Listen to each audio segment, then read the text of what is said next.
Hello my dear teacher student friends and NET aspirants. मैं miss Kanwalpreet Kaurpuri आपका स्वागत करती हूँ अपने यूट्यूब चैनल पर। कल से हमारा यूजीसी नेट एग्जामिनेशन स्टार्ट हो रहा है।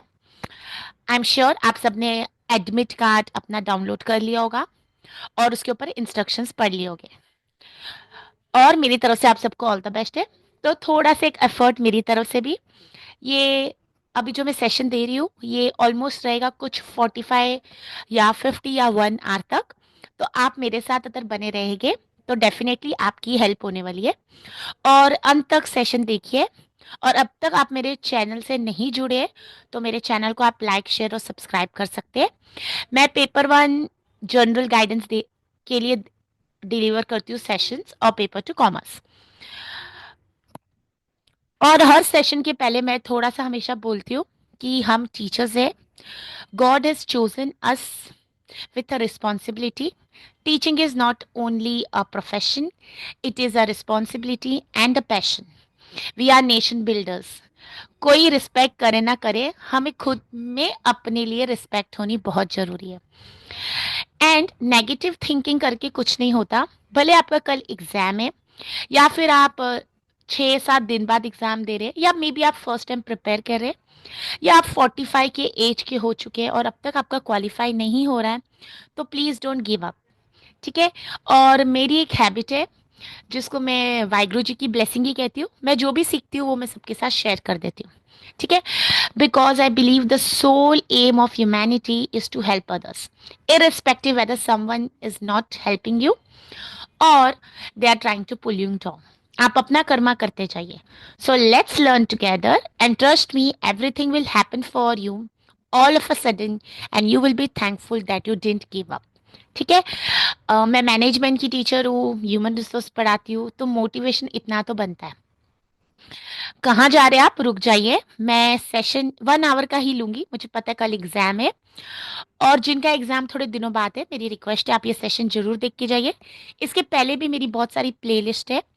और मैं हमेशा ये बोलती हूँ कि आप मेरे चैनल के साथ जुड़ रहे हैं तो एक बुक लेके आइए, उस पर टीचर का नाम क्या पढ़ा हम आज वो लिख लीजिए। तो आप लिख सकते हैं रिवीजन फॉर पेपर 1। एंड मैं यहाँ पर हमेशा बोलती हूँ कि मैं पढ़ा रही नहीं हूँ, मैं एक फैसिलिटेटर हूँ या फिर मेंटोर हूँ। और मुझे एक ही मकसद है कि आप सबका रिजल्ट आ जाए, क्वालिफाई हो जाए। यूट्यूब तो फ्री है, कोई गाइडेंस के पैसे नहीं लेती हूँ मैं। आप बेझिझक मुझे भी थोड़ा सपोर्ट और मोटिवेशन के लिए आप मेरे चैनल को लाइक शेयर और सब्सक्राइब कर दीजिए।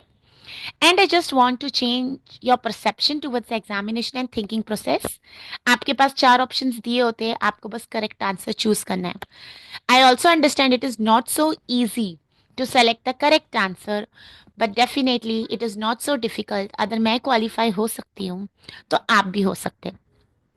ये मेरा इनिशियल गाइडेंस रहता है जो मेरी प्रीवियस वीडियोस में है, तो आज मैं उनको स्किप कर रही हूँ। ये मेरा कॉन्टैक्ट डिटेल्स है, अगर आपको मुझसे कॉन्टैक्ट करना है और इस पर आप मुझसे कॉन्टैक्ट कर सकते हैं। कल से हमारी यूजीसी नेट दिसंबर की साइकिल स्टार्ट हो रही है। और कॉमर्स का, जैसे कि मैं कॉमर्स की एजुकेटर हूँ, तो 7 जनवरी को हमारा एग्जामिनेशन है। महाराष्ट्र सेट की अभी फॉर्म्स रिलीज नहीं हुई है, बट उन्होंने नोटिफिकेशन डेट दे दी है। ट्रेडिशनल मोड में होगा 4 में। अगर आप मुंबई और महाराष्ट्र के बाहर के अलावा मेरा सेशन सुन रहे हैं तो आप अपने स्टेट लेवल का जरूर चेक कर लीजिए। एग्जामिनेशन हमें कितना पढ़ना है, पेपर 1 में 10 टॉपिक्स, पेपर 2 में 10 topics, and we all have to qualify and trust me you will. ये मेरा इनिशियल गाइडेंस है काफ़ी सारे मेरे वीडियोस में, तो आप वो चेक कर सकते हैं। टाइम भी मैं स्किप कर रही हूँ बिकॉज कल एग्जाम है। सिर्फ ये मैं जरूर बोलूंगी, पिछली बार अपडेट हुआ था सिलेबस जून 2019 में। And I divide the syllabus into 2 parts because basically I'm a theory lover. And when I qualified long back, I ensure that I'm covering 70 marks because this 30 marks, which I mentioned on the right hand side, was difficult for me. ऐसा नहीं मैंने पूरा छोड़ दिया, but yes मैंने उस पर मेहनत की थी जो पॉसिबल था। अगर आप राइट साइड पर देखते हैं, मेरे राइट साइड पर mathematical reasoning and aptitude practical है। लॉजिकल रीजनिंग अब इनफैक्ट प्रैक्टिकल नहीं रहा है, वो थ्योरी बेस्ड हो चुका है। हार्डली आपको वेन डायग्राम या सिलॉजिज्म पर क्वेश्चंस मिलेंगे 2 और 4 मार्क्स के लिए, और डेटा इंटरप्रिटेशन। मैं कभी क्लासेस रेकमेंड नहीं करती अगर आपको इतना सारा फ्री गाइडेंस मिल रहा है वो आपकी चॉइस है, बट जब हम डेटा इंटरप्रिटेशन को इतना प्यार करते हैं और किसी ने अगर आपको बोल दिया कि आप ये 3 टॉपिक्स कर लो आप क्वालिफाई हो जाएंगे, तो ऐसा भी नहीं है। डेटा इंटरप्रिटेशन को बहुत प्यार करने वाले याद रखिए कि एग्जाम में अगर आप सिर्फ 10 marks, data interpretation 5 questions 10 marks के लिए 30 मिनट्स ऑफ द पेपर दे रहे हैं, तो you are losing because you won't be able to complete your time paper on time, and then if you fail to complete your paper 1, how you will reach to paper 2. So understand, design your own strategy. What worked for me may not work for you, but always ensure कि अगर आप एक topic को skip करने की कोशिश कर रहे हैं तो उसके लिए दूसरी चीजें कंपनसेट कीजिए। मैं हमेशा बोलती हूँ 200 का टारगेट रखिए, पेपर 1 में 70 और पेपर 2 में अप्रोक्सीमेटली 130, तो 300 में से 200 मार्क ही लाने हैं। जेआरएफ हो जाएगा, ऑल इंडिया रैंक लाना है तो फिर मेहनत अलग से होती है। ठीक है, तो अगर मैं teaching aptitude, research aptitude, comprehension, communication, ICT, people development and environment या हायर एजुकेशन की बात करूँ तो ये 70 मार्क्स है और पूरे थ्योरेटिकल है। यहाँ पर आपका आंसर डिपेंड होता है आपकी क्लैरिटी पर। I daily receive question stating that ma'am can I qualify without studying और just solving the previous years papers. अगर आपका किस्मत बहुत अच्छी है तो आप तीर तुक्के से भी निकल जाते हैं। मैंने विटनेस किया है, मैंने ये भी विटनेस किया 12-12 घंटे पढ़ने वाले भी क्वालिफाई नहीं होते। तो ये कुछ चीज़ें बियॉन्ड अवर कंट्रोल है, बट येस अगर आप प्रीवियस ईयर क्वेश्चन सॉल्व करते हैं डेफिनेटली वो आपकी हेल्प करेंगे। स्पेशली आप 2019, 20, 21, 22, 23 और 24 का पढ़िए, तो उल्टा स्टार्ट कीजिए, पहले 24 का देखिए फिर 23, 22, क्योंकि सिलेबस हुआ था 2019 में अपग्रेड। और अगर आप इतनी मेहनत करके जाते हैं, साथ में पढ़ते, कॉन्सेप्चुअल क्लैरिटी रखते, तो एमसीक्यूज को सॉल्व करना डिफिकल्ट नहीं है। जब मैं पढ़ने जाती हूँ तो मुझे सब आता है, बट मैं क्वेश्चन सॉल्व नहीं करती तो सिचुएशन एग्जाम में ऐसी हो जाएगी। Nobody is going to help you, trust me, only you can help yourself. So let's begin this process. I always recommend keep your syllabus handy. You should know what you're studying. UGC की website से ही download कीजिए। ये मेरे previous sessions में explanation मैंने दिए। आज मैं डायरेक्टली क्वेश्चंस पर आती हूँ क्योंकि मुझे पता है हम सबके पास लिमिटेड टाइम है और कल सुबह एग्जाम देने जाना है। In a biology class, a teacher wants to conduct a formative assessment to gauge students' understanding of cell structure and function. Which of the following tools would be most effective for creating interactive quizzes with immediate feedback? सबसे पहले question को ध्यान से पढ़िए, इतना slow भी नहीं पढ़िए कि पेपर छूट जाए। You are appearing for an all India competitive examination and trust me, time management matters. आप बहुत अच्छे होगे, बहुत अच्छी पढ़ाई की होगी, बट स्पीड स्लो है, पेपर कंप्लीट नहीं हुआ तो क्वालिफाई नहीं होगे। अब क्वेश्चन कह रहे हैं बायोलॉजी क्लास। अब एक और मन से डर निकाल दिए, हम कॉमर्स के तो स्टूडेंट है, मैं बायोलॉजी का क्वेश्चन देख के क्यों ही डरूं। ठीक है, क्वेश्चन का मतलब तो समझिए।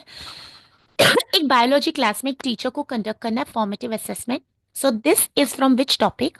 If I go back to the syllabus वाला slide, this is from types of evaluation. And यहाँ पर हमारे पास 3 मेजर टाइप्स होते हैं, फॉर्मेटिव, सबमिटिव और डायग्नोस्टिक। तो पहले तो मैं हमेशा होमवर्क देती हूँ कि क्वेश्चन पेपर देखिए और क्वेश्चन जब आप पढ़ते हो देखिए आपको कौन से टॉपिक से क्वेश्चन आ रहा है, ये समझ आता है कि नहीं, टीचिंग एप्टीट्यूड में कहाँ से आ रहा है। तो फॉर्मेटिव असेसमेंट रहती है जिसमें आप कंटिन्यूसली स्टूडेंट्स को इवेल्युएट करते हैं so that you get the feedback, बच्चों को समझ आ रहा है कि नहीं, हम कुछ रॉन्ग कर रहे हैं, हम अपने आप को करेक्ट कर सकते हैं। Submissive assessment is done at the year and. It does not give you immediate feedback.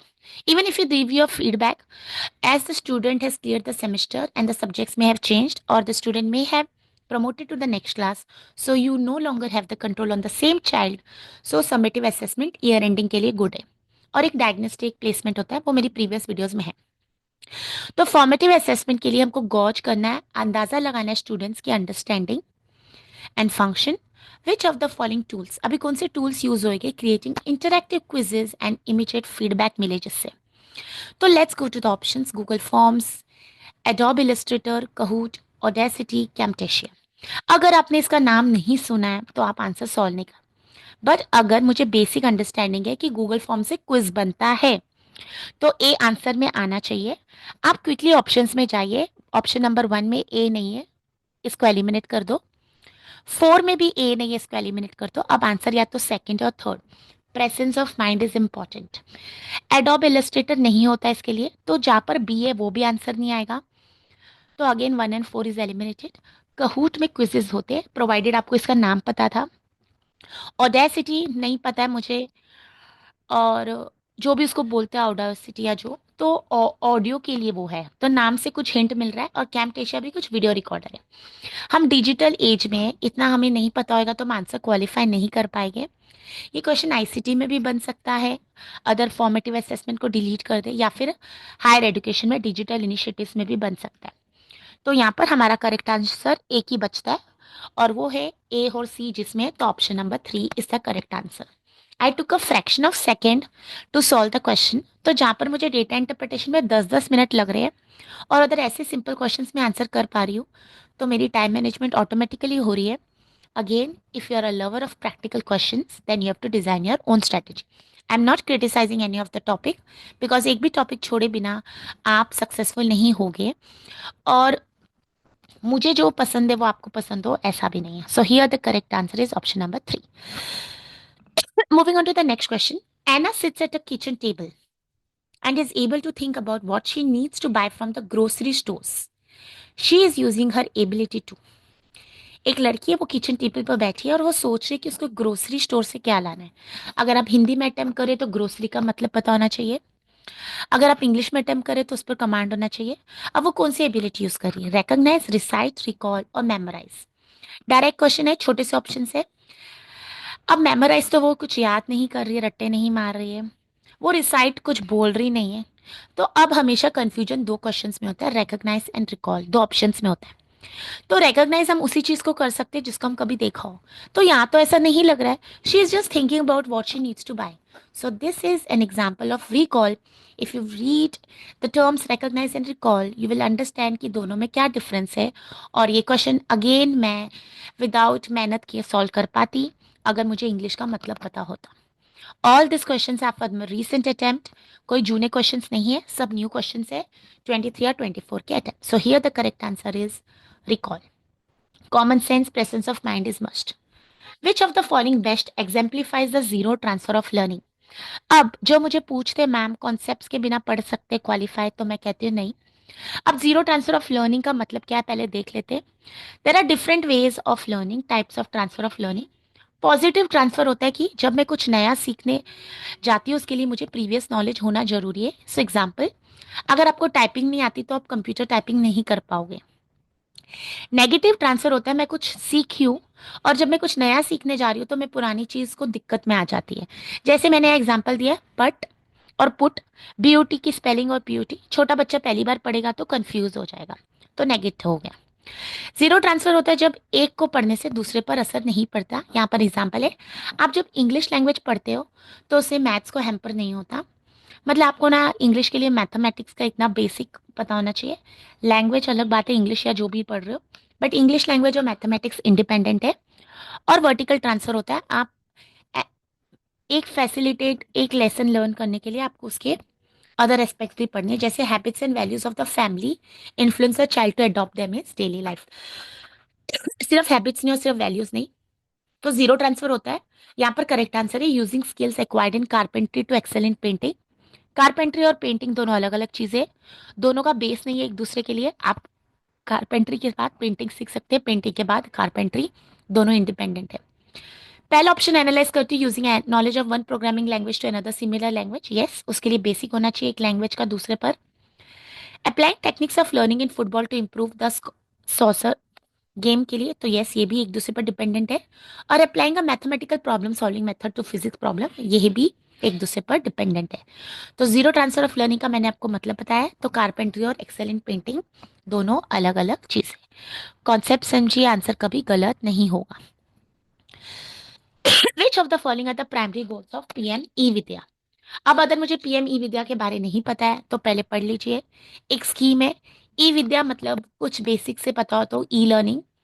तो पहला ऑप्शन इसमें आएगा ही नहीं, to provide free text books to all the students, क्योंकि ई लर्निंग की बात करें तो जहां पर भी ऑप्शन ए है उसको डिलीट कर दीजिए, तो 1 और 2 ऑप्शन में नहीं आएगा। I am daily learning, daily revising और वाहिगुरु जी की मेहर से I am teaching now to NET SET candidates. तो अगर मैं ऐसे इजी वे से आंसर ढूंढ रही हूँ, इसके लिए आप भी मेहनत कर सकते हैं। तो प्रोवाइड जब free text books to all the students आप करोगे तो ये ऑप्शन यहाँ नहीं आएगा क्योंकि ई लर्निंग है। Facilitate multi mode access to digital online, yes ये इसका आंसर है। तो बी ऑप्शन में आना चाहिए। तो जहां पर भी आपके पास ऑप्शन नंबर बी नहीं है, पहले मैंने ए को एलिमिनेट कर दिया तो 1 और 2 आंसर नहीं हो सकते।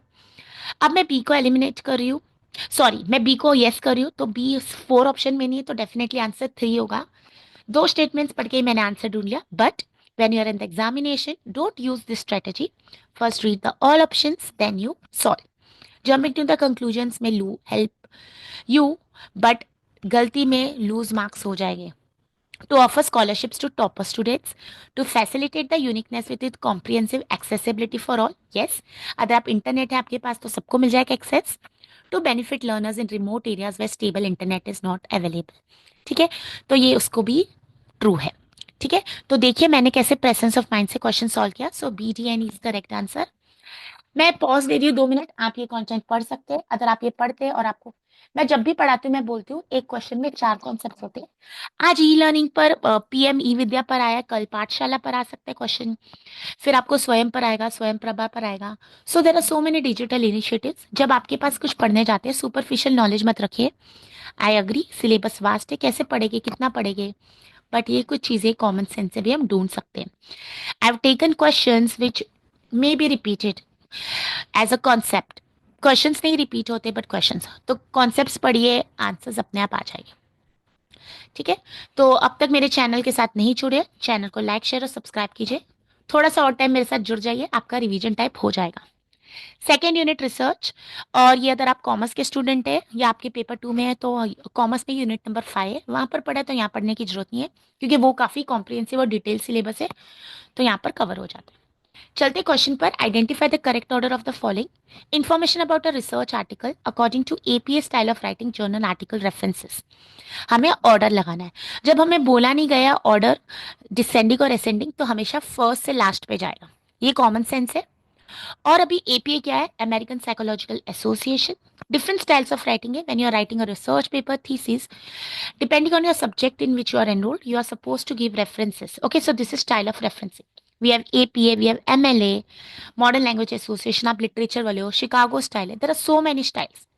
ठीक है, अब उसके हिसाब से पूछ रहे राइटिंग जर्नल रेफरेंसेस, क्या पहले वॉल्यूम नंबर आता है, क्या ईयर ऑफ पब्लिकेशन आता है, डीओआई। डीओआई का फुल फॉर्म नहीं पता है तो होमवर्क लीजिए। एक क्वेश्चन में कम से कम 4 कॉन्सेप्ट तो पढ़ लेती हैं। If I am discussing today 30 question with you, 30 × 4 को मल्टीप्लाई कीजिए, आप 120 कॉन्सेप्ट पढ़ लेंगे। Title of the article and name of journal. अगर अब तक आपने APA style research papers PhD नहीं किए तो मैं आपके लिए एग्जाम्पल लेके आई हूँ। सबसे पहले हम लिखते हैं ऑथर का लास्ट नेम, फिर ऑथर का फर्स्ट नेम जो कि पूरा नहीं लिखा जाता, दूसरा ऑथर हो तो, फिर हमारे पास एंड आता, द थर्ड ऑथर है तो कितने ऑथर्स लिख सकते हैं वो भी हमारे एपीए की गाइडलाइंस पर है। ईयर आता है पब्लिकेशन का, कहाँ पर फुल स्टॉप है कहाँ पर है ब्रैकेट्स, ये भी क्वेश्चन आ सकता है। टाइटल ऑफ आर्टिकल आता है, आर्टिकल का क्या नाम था।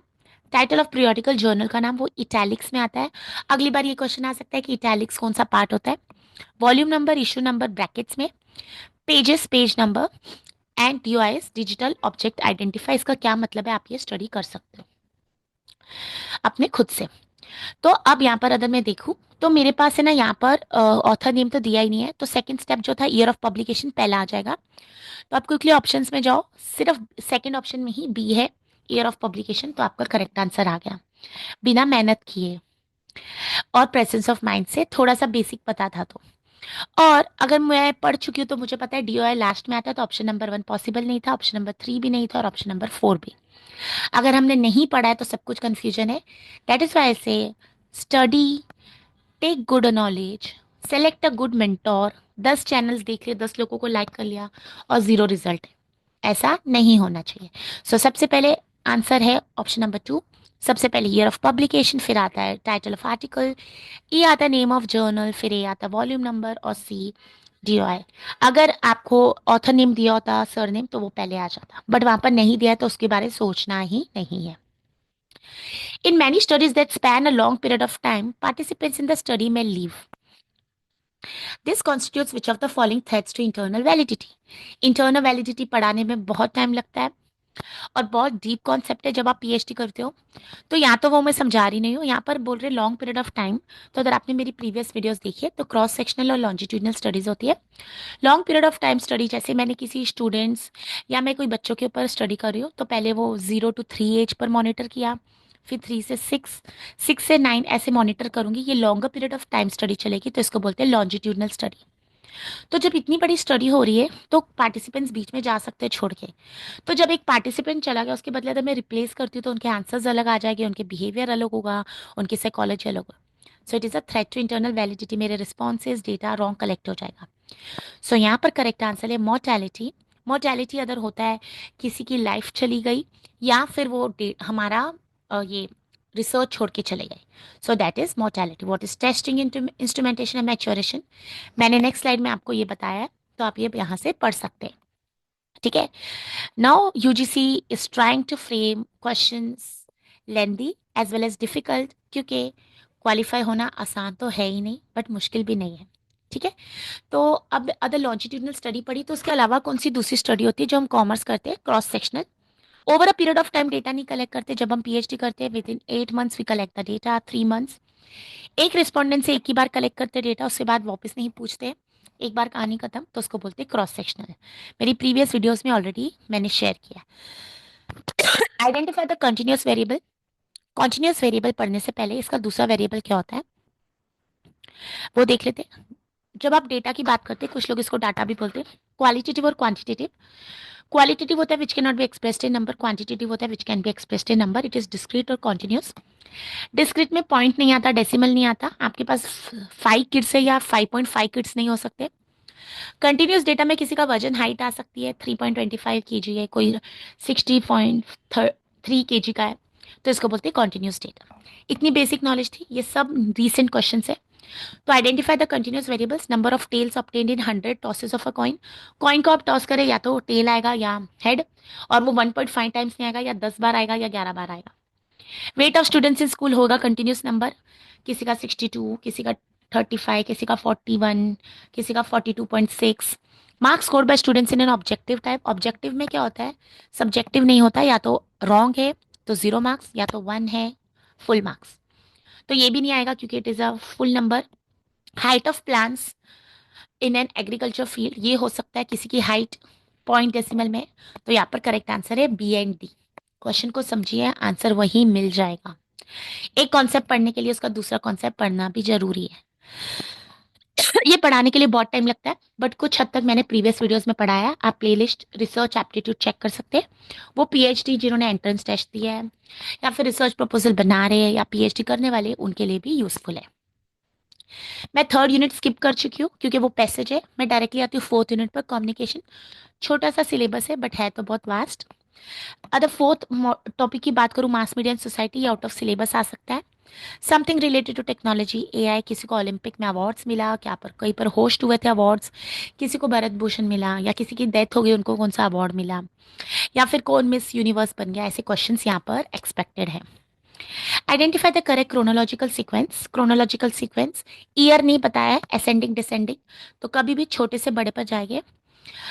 और अब यहाँ पर क्या है ना, कोडिंग है। तो मेरी एलिमिनेशन स्ट्रेटेजी, मैं पढ़ती हूँ launch of Twitter, Facebook, appearance of social networking site, Sputnik, launch of Sputnik, war of the words. मुझे तो पता ही नहीं लॉन्च ऑफ स्पुटनिक और वार ऑफ द वर्ड्स क्या है, तो how to find out the answer. Use presence of mind. Launch of Twitter, launch of Facebook काफी बाद में आया। मुझे पता है पहले फेसबुक आया फिर ट्विटर, और फेसबुक और ट्विटर आने के लिए आपके पास सोशल नेटवर्किंग साइट्स चाहिए थे। तो quickly go to the option, किसमें ए लास्ट में है फिर उसके पहले बी और सी, तो ए के ऑप्शन में ऐसा पॉसिबल है, ऑप्शन नंबर 2। तो इसका मतलब वॉर ऑफ द वर्ड्स पहले आया, फिर लॉन्च ऑफ स्पुटनिक आया, फिर appearance of social networking sites, launch of Facebook and launch of Twitter. था ना आसान, प्रोवाइडेड आप पढ़ लेते तो। ठीक है, कॉमन सेंस यूज कर लेते तो। अब अगली बार क्वेश्चन आ सकता है ट्विटर के फाउंडर का नाम, इंस्टाग्राम का मीनिंग क्या है, ऐसे क्वेश्चंस भी आते हैं। मैंने बोला कम्युनिकेशन से एक क्वेश्चन आउट ऑफ सिलेबस भी रह सकता है। Period of time when a communication network becomes inoperative is referred, इसका आंसर है डाउन टाइम। डाउन टाइम का मीनिंग ही होता है जब मशीन ऑपरेट नहीं कर रही है, कम्युनिकेशन नेटवर्क ब्रेकडाउन है।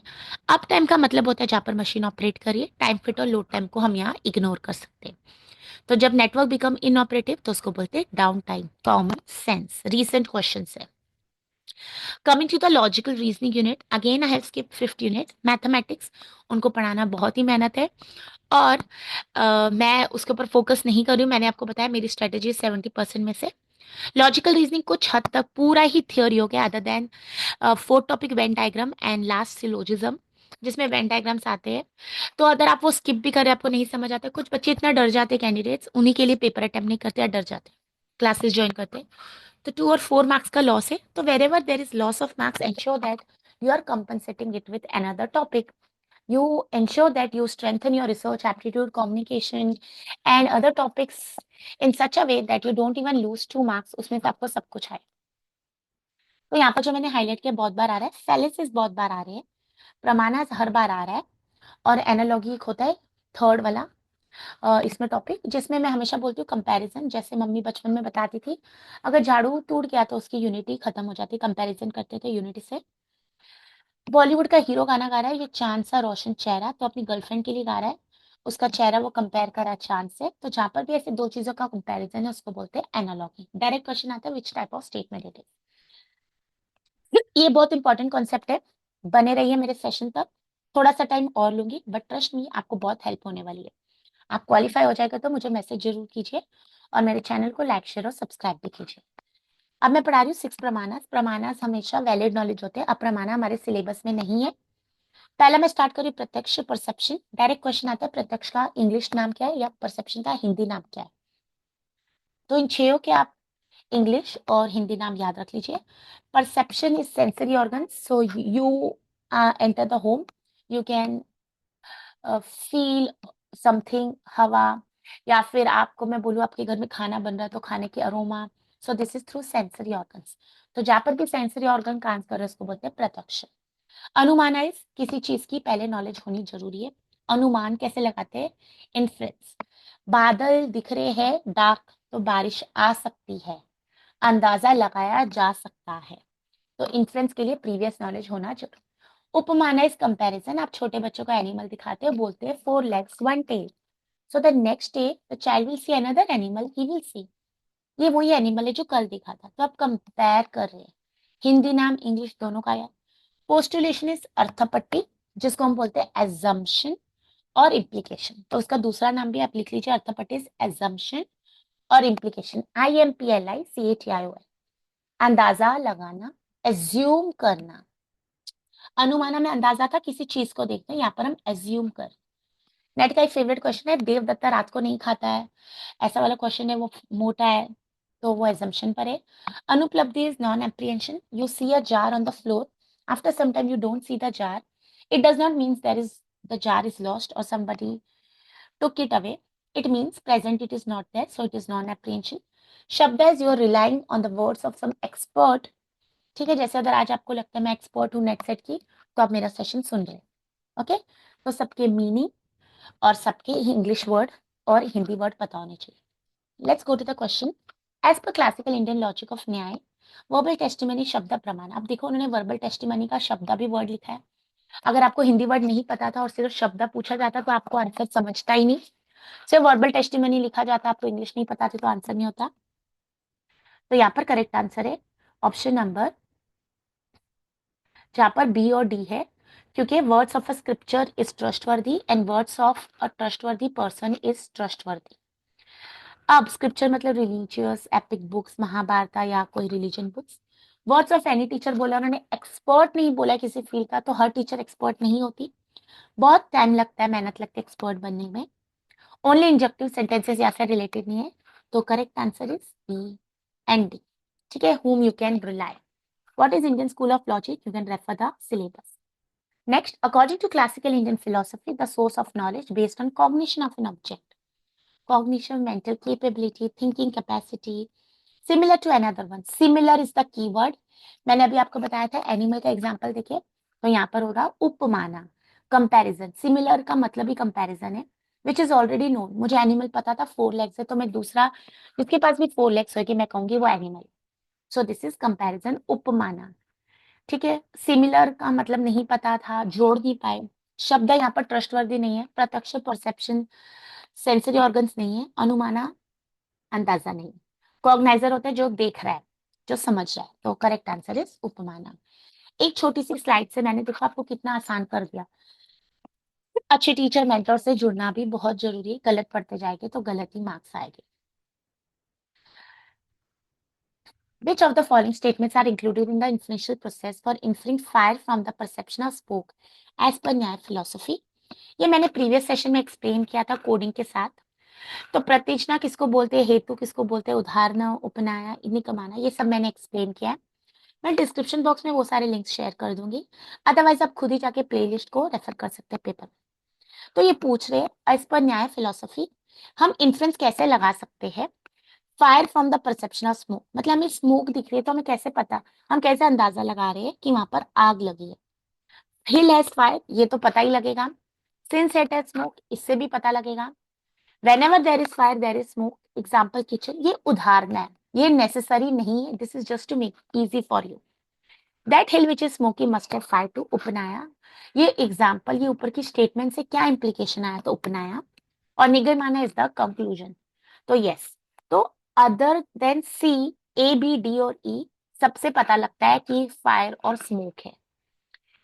डी सी इसलिए नहीं आ रहा है क्योंकि वो एग्जाम्पल है, एग्जाम्पल जरूरी नहीं है, क्योंकि फायर और स्मोक के बहुत सारे एग्जाम्पल्स बन सकते हैं। ओके, तो क्वेश्चन आ सकता है प्रतिज्ञा का मतलब क्या है, स्टेटमेंट। हेतु का मतलब है रीजन।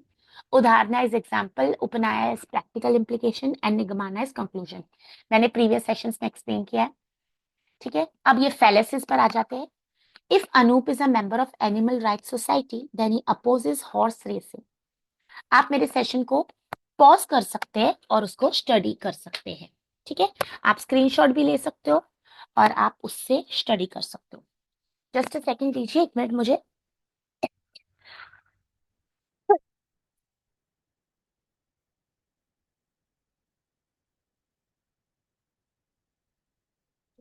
ये ठीक है, तो पानी पी के आती हूँ मैं, आप होल्ड कीजिए, तब तक इसका स्क्रीनशॉट ले।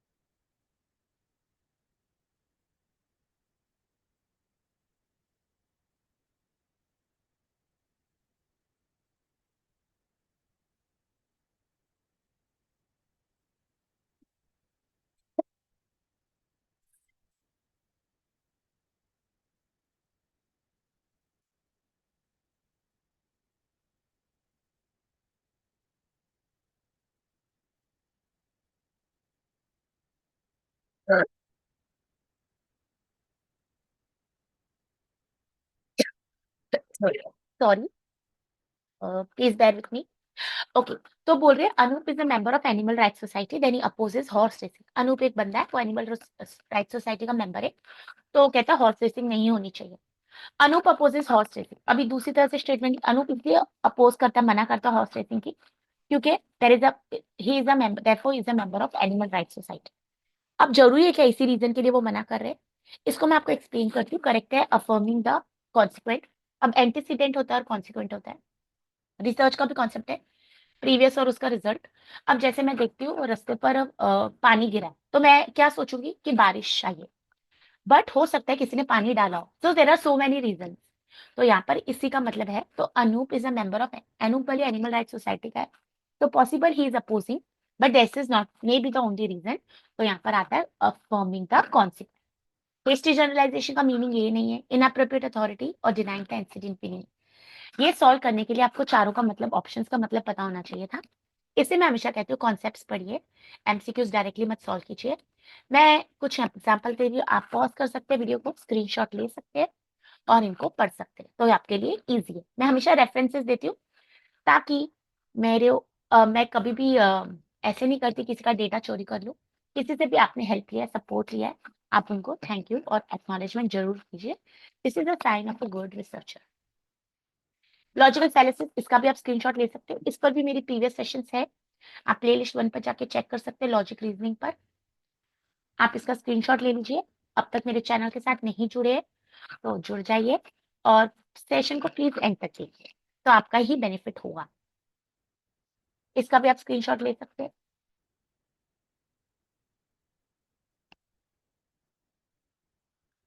फैलेसिस में हमेशा एग्जांपल्स पढ़ के जाइए, वैसे ही क्वेश्चंस आते हैं। No longer syllogism and Venn diagram को बहुत पढ़ कीजिए, ये प्रमाणास और फैलेसिस हर बार आ रहे हैं।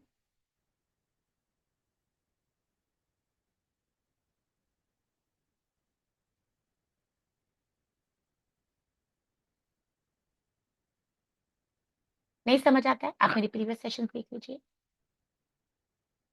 अब मम्मा ट्राई करी बच्चे का ध्यान डाइवर्ट करिए, बच्चा कह रहा है मुझे टॉय चाहिए, मम्मा कहती है जल्दी घर चलो कुछ यमी ट्रीट है। तो ये डाइवर्जन को बोलते हैं रेड हेरिंग फैलेसी। समझ नहीं आता है ना, तो एग्जाम्पल जब तक नहीं पढ़ेंगे समझ नहीं आएगा। विजुअलाइजेशन और इमेजेस हमेशा इजी लर्निंग को हेल्प करते हैं। ये जो क्वेश्चंस होते हैं आपके categorical propositions, what is S, what is P, what is A, what is E, तो आप ये चेक कर सकते हैं यूनिवर्सल अफर्मेटिव का दूसरा नाम क्या है, ठीक है, यूनिवर्सल नेगेटिव क्या है, तो आप ये पढ़ सकते हैं। स्क्रीनशॉट ले लीजिए, अंत तक मेरे सेशन से बने रहिए तो आपको बहुत बेनिफिट होगा। सब प्रीवियस ईयर क्वेश्चन है और प्रीवियस ईयर क्वेश्चन से कॉन्सेप्ट तो पढ़ ही लेते हैं। ICT very very important. Advance तो बहुत नहीं आता बट यस अपडेट। बेसिक अगर आपने कंप्यूटर के बारे जाना है, एब्रीवेशन जरूर एक बार आती है। सिम, अपना मोबाइल पिन, उसके भी बेसिक्स ऑफ इंटरनेट में तो सब आ गया। Email, audio, video conferencing, options ये अगर बोले कि बताओ इसमें से कौन सा two way one way. Digital initiatives तो हर बार ही आ रहे हैं, स्वयं इनका फेवरेट है स्वयं Prabha. ICT and governance, cyber security, frauds, acts, data hierarchy favourite question है, केबी, एमबी, टीबी। मेमोरी स्टोरेज पर आते, कैश मेमोरी, कौन सा मेमोरी सबसे बड़ा है, छोटा है, प्राइमरी, सेकेंडरी। सोशल मीडिया पर जैसे ट्विटर और फेसबुक के क्वेश्चंस आए हैं, आपको क्वेश्चन आ सकता है जैसे कि ट्विटर के ऊपर Instagram, what is the difference. Social media related कुछ भी क्वेश्चंस आ सकते हैं। रीसेंट अवेयरनेस और नॉट वेरी टेक्निकल क्वेश्चंस, अगर आप कंप्यूटर साइंस से तो आपको इजी जाएगा, बट कोई भी एक स्पेशलाइजेशन से आप स्कोर नहीं कर सकते, ठीक है। Many websites require the following to be completed, this is an example of which data issue. बहुत सारी वेबसाइट्स हम जाते हैं ना तो पूछते हैं ये क्लिक करो, आई am not a robot. Memes बनते हैं ना कि इंसान बनना हमें ये प्रूव करना पड़ता है आजकल। तो यहाँ पर ये क्यों है, बिकॉज सिक्योरिटी है। तो it is not accuracy, it is not matching, it is not quality, security. 50% of the paper is easy. All India level के लिए क्वालिफाई होने के लिए, रैंक लाने के लिए बहुत मेहनत है, और जेआरएफ के लिए भी बहुत मेहनत है। 50% ईजी है, 30% आप मेरे साथ जुड़ जाइए, आपके ऑटोमेटिकली आ जाएंगे। Security is the correct answer. In computing, which of the following is a program downloaded and installed on a computer that appears harmless but is in fact malicious? हमने एक प्रोग्राम को डाउनलोड किया है, हमें लगता है वो हार्मलेस है बट एक्चुअली वो मैलिशियस होता है, वायरस होता है। क्या वो ट्रोजन हॉर्स है, टाइम बॉम्ब है, वर्म है, लॉजिक बॉम्ब? मैं तो आपको आंसर बता दूंगी, आपको भी शायद पता होगा, बट जब तक हम चारों के बारे नहीं पढ़ेंगे how will differentiate. I show you something here, the correct answer is Trojan horse. Next time, the same question can be framed in this manner with a different answer. So I always say questions don't repeat, but definitely concepts repeat. तो मेरा suggestion है चारों के बारे में पढ़िए। कभी कभी हम कुछ कर रहे होते हैं, हमारा स्क्रीन ब्लैंक हो जाता है, we are not able to access. आजकल रिमोट से होता है। फिर कभी कभी साइबर फ्रॉड्स हो रहे हैं, क्वेश्चन आ सकता है what is the difference between fishing, wishing, ATM के फ्रॉड, स्किमिंग, बहुत बार आ चुके हैं, ठीक है। तो इसलिए मैं हमेशा बोलती हूँ कॉन्सेप्ट्स पढ़िए। तो मैंने आपके लिए इजी वे में लिखा है, what is virus, what is worm, what is Trojan horse. Non IT non computer background वालों के लिए सब कुछ सेम है। कौन सा रेप्लिकेट होता है, कौन सा सिस्टम को स्लो डाउन करता है, किसको वायरस बोलते हैं, कौन मल्टीप्लाई नहीं होता, कौन ज्यादा हार्मफुल है, ये सारे क्वेश्चंस आपके आंसर हो जाएंगे। ओके, जब भी पढ़ते हो, नया कुछ ढूंढते हो, पढ़ लीजिए। I know syllabus is vast and approach बदलिए, consider it is a mandatory examination. कभी एबीसीडी भी नहीं आता था और बैलेंस शीट नहीं आती थी, या साइंस के तो वो भी नहीं, सीखा और कर ही लिया, तो नेट सेट को क्यों हैम्पर करे। और मैं हमेशा बोलती हूँ कि अगर आप सिर्फ सेट क्वालिफाइड है तो नेट की भी मेहनत कीजिए। क्या डिफरेंस है सेट और नेट? सेट अगर क्वालिफाई होते हैं तो सिर्फ उसी स्टेट तक जॉब मिलता है जैसे महाराष्ट्र और गोवा, और अगर आप नेट क्वालिफाई होते हैं स्पेशली फॉर फीमेल्स जिनको लगता है relocation is a possibility after marriage, तो आप हमेशा नेट कीजिए, क्योंकि देन आपका लाइफ का एक स्ट्रेस चला जाता है, कहीं पर भी जाओ इंडिया में आप अप्लाई कर सकते हो। Coming to the second last unit, people development and environment. It is not only EVS, it is people development and environment. Newspaper reading की हैबिट बनाइए. अगर आप मुझे पर्सनली जानते हो तो मैं अपने बच्चों को भेजती रहती हूँ. हर बार क्वेश्चन आता है एमडीजी एसटीजी. अगर आप एसटीजी गोल 4 की बात करें, क्वालिटी एजुकेशन इंक्लूसिव एजुकेशन, कभी उसका मीनिंग भी पढ़िए. हर बार क्वेश्चन आता है pollution problem is whether it will be on air pollution, noise pollution, natural and energy resources, renewable non renewable. What is the difference between renewable non renewable, उनके दूसरे नाम क्या है. hazards, disasters, man-made, natural, and comprehensively all the acts, water act, pollution act. कौन सी country के साथ कौन सा अग्रीमेंट किया, कौन सी कंट्री क्या प्रमोट कर रही है, इंटरनेशनल सोलर अलायंस की फाउंडर कंट्री कौन है, कितने कंट्री. क्योटो प्रोटोकॉल तो उनका फेवरेट क्वेश्चन है. Keep your eyes and years open. COP conference of parties क्या है, पहले कहाँ हुआ अब कहाँ होने वाला है, कौन से नंबर वाली चल रही है, कहाँ के मिनिस्टर ने हमारे साथ अग्रीमेंट साइन किया, कौन सी कंट्री पार्टिसिपेट नहीं कर रही है. ऐसे क्वेश्चंस आते हैं रोज न्यूज में. The reduced ability to remember information acquired after the onset of amnesia is known as. अब amnesia एक बीमारी है जिसमें हमारी मेमोरी लॉस होती रहती है. तो ये पूछ रहे हमारी एबिलिटी कम हो जाती है, इन्फॉर्मेशन हम नहीं एक्वायर करते तो जब एमनेशिया के बाद. तो इसको आंसर है anterograde amnesia. Working memory, retrograde, phonological loop सबका मतलब है, बट प्रॉब्लम क्या हमें नहीं पता. तो ऐसे कुछ क्वेश्चन है जो मैं एज अ मेंटोर भी नहीं आंसर कर पाऊंगी अगर नहीं पढ़ा है, नहीं सुना है. बाय लक आपको वो स्ट्रीम से हो या फिर आपने कभी सुना आपके घर में किसी को प्रॉब्लम है तो आप वो सॉल्व कर सकते हो. अदरवाइज ये कहाँ से क्वेश्चन आ रहे हैं ये भी समझेगा नहीं. तो ऐसे health related, diabetes affect which part of the body. ठीक है, कोरोना वायरस के ऊपर क्वेश्चंस कौन से पार्ट को अफेक्ट किया, ऐसे सारे क्वेश्चंस इसी यूनिट से आते हैं. So here the correct answer is option number 4. Which of the following are true way about waste to energy incineration. What is waste to energy, जो वेस्ट हो रहा है उसको हम एनर्जी में यूज करें. Incineration is a process, burning होती है. तो यहाँ पर सारी स्टेटमेंट्स करेक्ट है क्योंकि पढ़ते it serves dual purpose of disposing solid waste and produce. तो ये तो नाम से ही समझ आ रहा है waste to energy. It produces fly ash, pollution तो होना ही है. इट प्रोड्यूसेस बॉटम ऐश, ये भी होता है. It generates a higher level toxic air pollutant, ये भी हो रहा है, जलाने से तो होगा ही. And it produce toxic metal such as lead and mercury. बिना पढ़े इसको सॉल्व करना डिफिकल्ट है. जो यूनिट डिफिकल्ट लगता है या प्रेजेंस ऑफ माइंड से आप कर पा रहे हो तो वेल एंड गुड. तो हमेशा कंपेंसेट दूसरे टॉपिक्स पर कीजिए. कितने स्टूडेंट्स ये मॉड्यूल छोड़ देंगे, बट ट्रस्ट मी कभी पढ़ा है या आता है कॉमन सेंस से भी तो ईजी है सॉल्व करना. कोई भी एक मॉड्यूल को करने से आप सक्सेसफुल नहीं हो पाएंगे. लिमिटेड पढ़ के जाएंगे, लिमिटेड मार्क्स आएंगे. स्काई इज द लिमिट, पढ़िए और क्वालिफाई हो जाए. अभी एक रीसेंट क्वेश्चन था, मैंने डायरेक्टली क्वेश्चन पेपर से स्टिक कर दिया है, पेस्ट कर दिया है. तो यहाँ पर है ना, मुझे भी नहीं आता है. तो टाइप्स ऑफ, जब भी लिस्ट आती है ना मैथ का कॉलम, टाइप्स ऑफ टॉक्सिकेंट्स और अफेक्टेड ऑर्गन चेक कीजिए. तो यहाँ पर है ना, मुझे ना नहीं पता था, तो मुझे सिर्फ एक ही पता था, लंग्स और पुल्मोनोट. क्योंकि जब कोविड हुआ था ना, लंग्स के डॉक्टर्स पुल्मोनोलॉजिस्ट के पास हम respiratory problems. So I quickly go CN1 किस में मैच, और ऑप्शंस में जाऊंगी. CN1 अच्छी तरीके से एक ही में मैच हो रहा है. तो they have not matched with options, otherwise उनको पता है सब ये ट्रिक लगाएंगे तो सब में CN1 आ जाएगा. तो नेफ्रोटॉक्सिक मतलब ऑप्शन नंबर ए, तो वो इफेक्ट करता है किडनी को. हेमाटॉक किसको इफेक्ट करता है, ऑप्शन नंबर 4 ब्लड को. पुल्मोनोटॉक्सिक इफेक्ट करता है लंग्स को. एंड हेपाटोटॉक्सिक इफेक्ट करता है लीवर को. मैं कॉमर्स कैंडिडेट हूँ, पढ़ने में भी डिफिकल्ट है तो आंसर तो मुश्किल है. कॉमन सेंस यूज की, फ्रैक्शन ऑफ अ सेकंड में आंसर ढूंढ लिया. SDG जरूर पढ़ के जाइए, कहानी की तरह पढ़िए. पहला गोल नो पॉवर्टी है तो उससे जीरो हंगर हो जाएगी. नो पॉवर्टी और जीरो हंगर है तो गुड हेल्थ एंड वेलबींग होगा. अगर ऐसे सब कुछ अच्छा चल रहा है तो क्वालिटी एजुकेशन मिलेगी. और अगर हम एजुकेटेड है तो जेंडर इक्वालिटी है, डिस्क्रिमिनेशन. तो यू कैन स्टोरी ऐसे बनाओ. डायरेक्ट क्वेश्चन आते, गोल नंबर 11 कैसा है. एमडीजी में कौन सा गोल नहीं है, why MDG failed, why now we are moving to. आप देखो रिसर्च की सारी कॉन्फ्रेंसेज या तो AI पर होती है या सस्टेनेबिलिटी पर. This is so important. MDG पढ़ के जाइए क्योंकि ऐसे क्वेश्चन आते हैं कि एसडीजी बताइए इसमें से कौन से है, तो कौन से नहीं है मतलब वो एमडीजी के.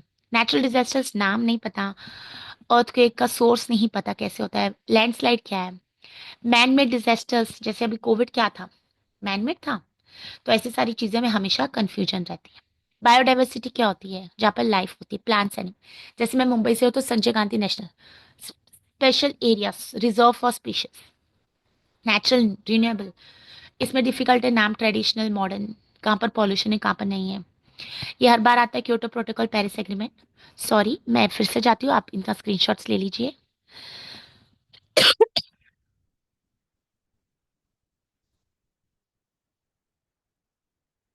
ये मिलेनियम डेवलपमेंट गोल्स है।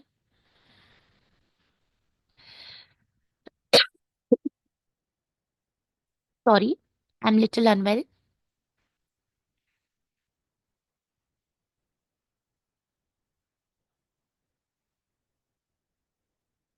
आज बायोडाइवर्सिटी पर आ रहा है, कल किसी और चीज पर आ जाएगा। कोई कंजर्वेशन टेक्निक्स पर आ जाएगा, मेथड्स पर आएगा, रिजर्व्स पर आ सकता है, अरेंज आ सकता है कि सबसे ज्यादा कोल कहाँ पर है, ऐसे क्वेश्चंस भी आते हैं। कितना पढ़े और क्या पढ़े, बट जब भी पढ़े अच्छे से पढ़े। ये कभी हमने फर्स्ट ईयर में पढ़ा था, कभी हमने बचपन में पढ़ा था।